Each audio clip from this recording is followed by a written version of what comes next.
All right, get out your last assignment. Look at number 15.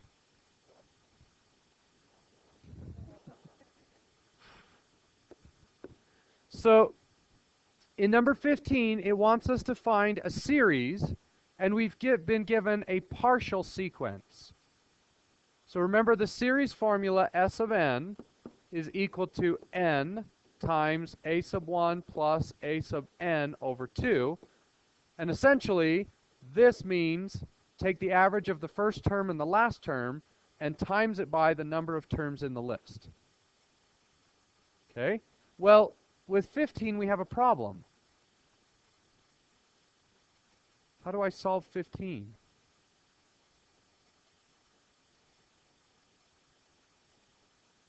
Right? They told us a sub 1, a sub 2, a sub 3, and a sub 4.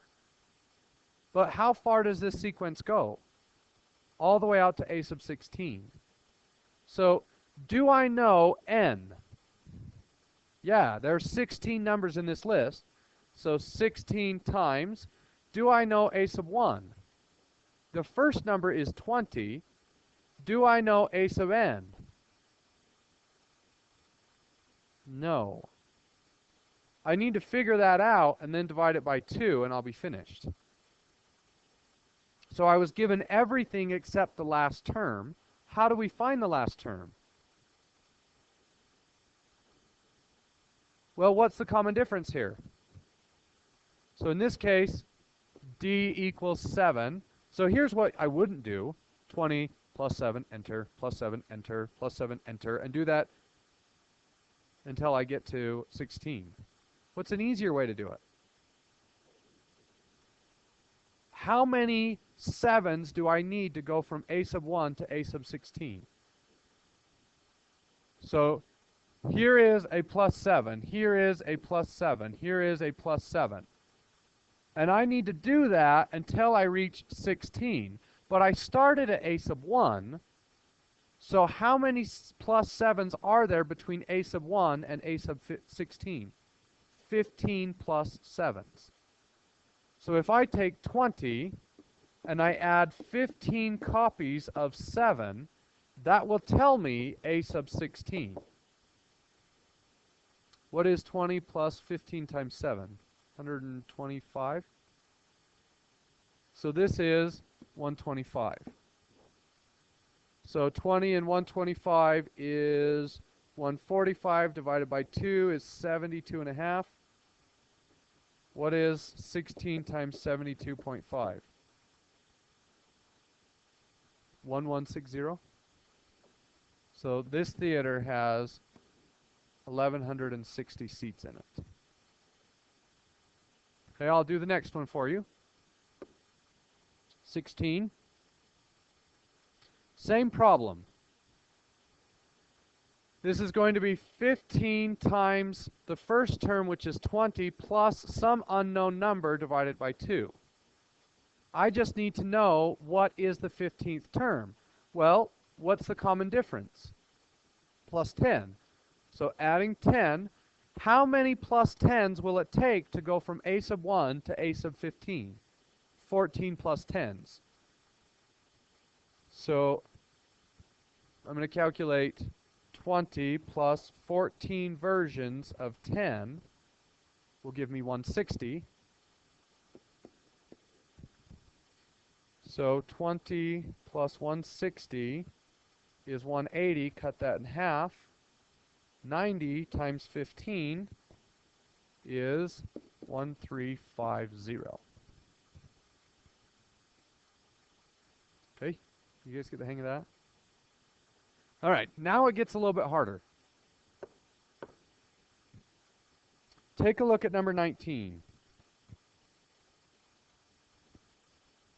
We have been told a sub 1 is 19, a sub n is 96, s of n is 690, and we want to know how many terms are in the sequence. Do you see a problem?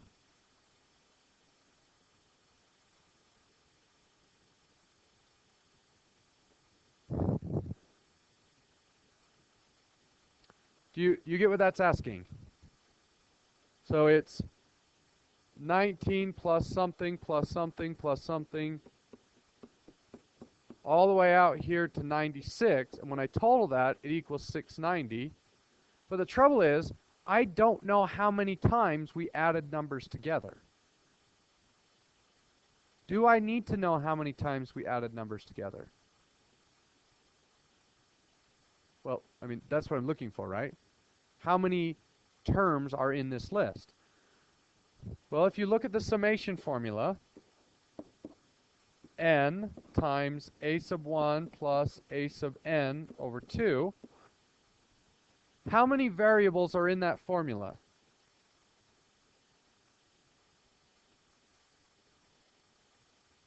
4.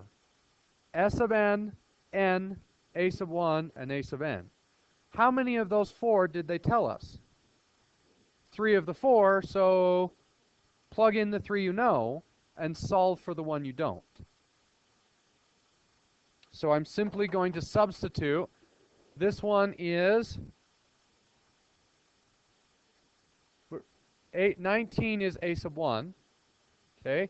96 is, that's a sub n. That's the last term in the series, in the sequence. 690 is s sub n. So if I plug those in, then I can isolate n and figure out how many terms were in the sequence. So 690 equals n times, what is 19 plus 96 divided by 2? So 19 plus 96, divide that by 2, and I get 57.5. So 57.5. So 690 equals n times 57.5. How do I solve for n? Just divide by 57.5. So 690 divided by 57.5 is 12. So in order for this to work, there must have been 12 terms in the list. So 96 is the 12th term. Okay. Let's do the same thing with number 20. Once again, I've been told everything but n. So s sub n equals n times a sub 1 plus a sub n over 2. And if you haven't noticed, I've put all the formulas up on the wall. Explicit, recursive, and the series for both arithmetic and geometric. So hopefully that'll help. Okay. 4475, I put this here, equals n is unknown.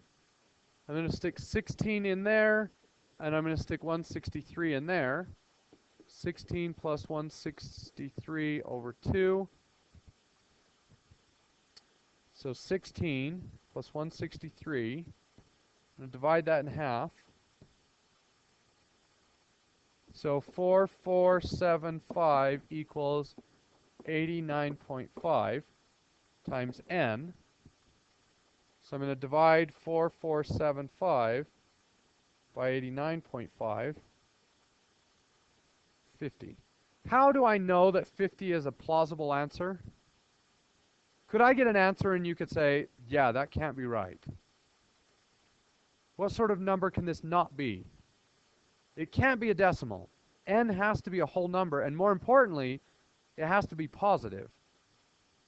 So if you do this and you get a decimal, you messed up somewhere.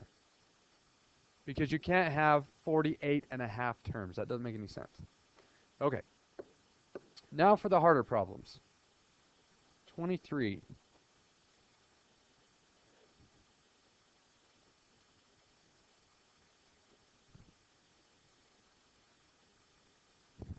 What are we going to do for 23? Have I been told all the information I need? Well, the formula, S sub n equals n times a sub 1 plus a sub n over 2. I can plug in some of it. I know that is 21. and I know that that is negative 3. So 21 equals n times negative 3 plus a sub n over 2. Well, how do I figure out what a sub n is?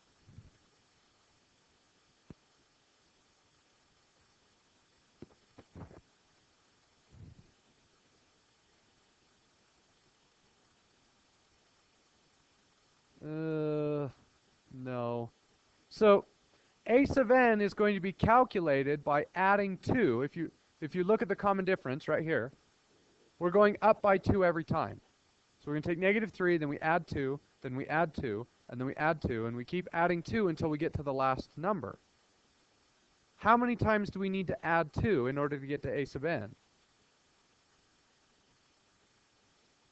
No, 21 is what you get when you add all of the terms together. 21 is not the last number in the list.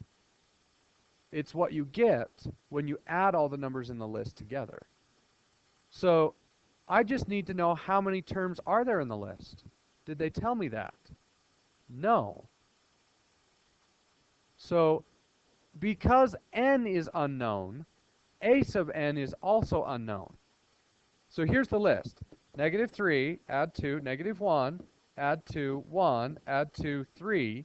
And we're going to keep going until you combine all those together using addition and you get 21. But I don't know when to stop. So you can do what Hal just did and keep adding them until you get there and then count them up. Ooh, well that might not work then. So the other way to do it is kind of tricky. Do we know what the a sub n formula is? Well, if you look at the poster, the explicit formula for a sub n is d times n plus a sub 0. You remember you have to backtrack 1 year to find a sub 0. So the explicit formula, a sub n, is equal to d, which is 2, times n plus, what is a sub 0? We know that the first term is negative 3. If I go back 1 year, what do I get? Negative 5. So this would be 2n minus 5. Does everybody get that? That is the equation to calculate any future value. Well, what number should I plug in here? We don't know, and I could guess, but then I would have to guess and then add them all up still. And if I'm wrong, then I'd have to re-guess and add them all up again, and I don't know. So what if we just insert the formula in for a sub n and see if we can figure it out that way? So we're trying to put a number right here, but we can't find a number because we don't know how far to go. So instead, I'm just going to stick this where the number goes. 2n minus 5.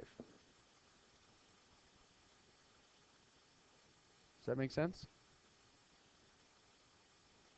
Okay, so I get 21 equals, I'm going to times this in, negative 3n, times that in, plus 2n squared, minus 5n over 2. Does everybody understand that?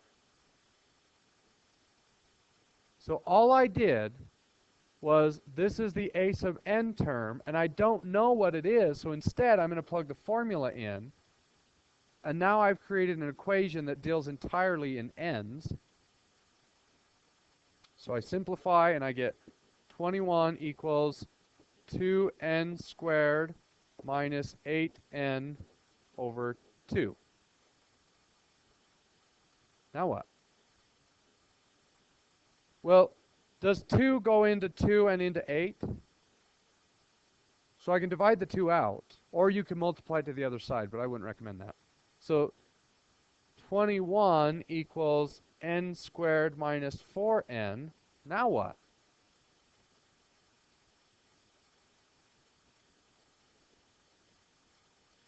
It's a quadratic.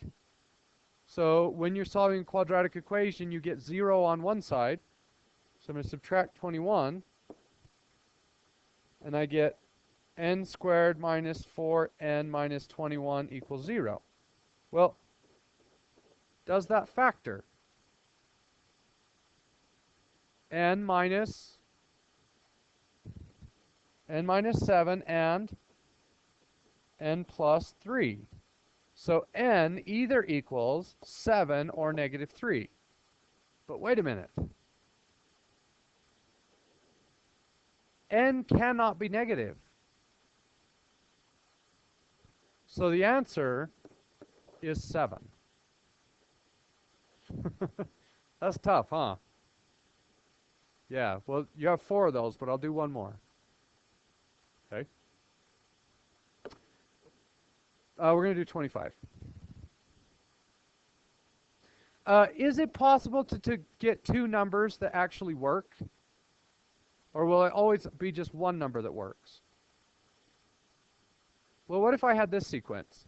Negative 3 plus negative 2.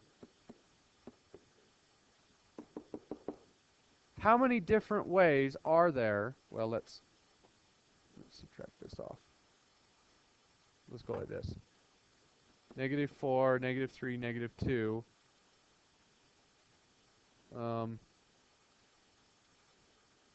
That's a bad example. No, that'll work. Dot, dot, dot. How many different ways are there for that to equal... I'll get this figured out. So that's negative 7. For that to be negative 8, negative 9. How many different ways are that for that sequence to equal negative 9? Well, that would equal negative 9, right? So the answer would be n equals 3. But if I subtract 1 and then add 0 and then add 1, what do you notice? It equals negative 9 again. So it is possible to get two answers as long as the sequence straddles 0, because that ended up canceling itself out. So just because we got two roots and we threw one of them away, that doesn't mean you always throw one of them away. In fact, you might get two answers and none of them work. When will this sequence equal negative 9.5? Never. So that is a possibility. So you could have no answers or one answer or two answers. All right, number 25.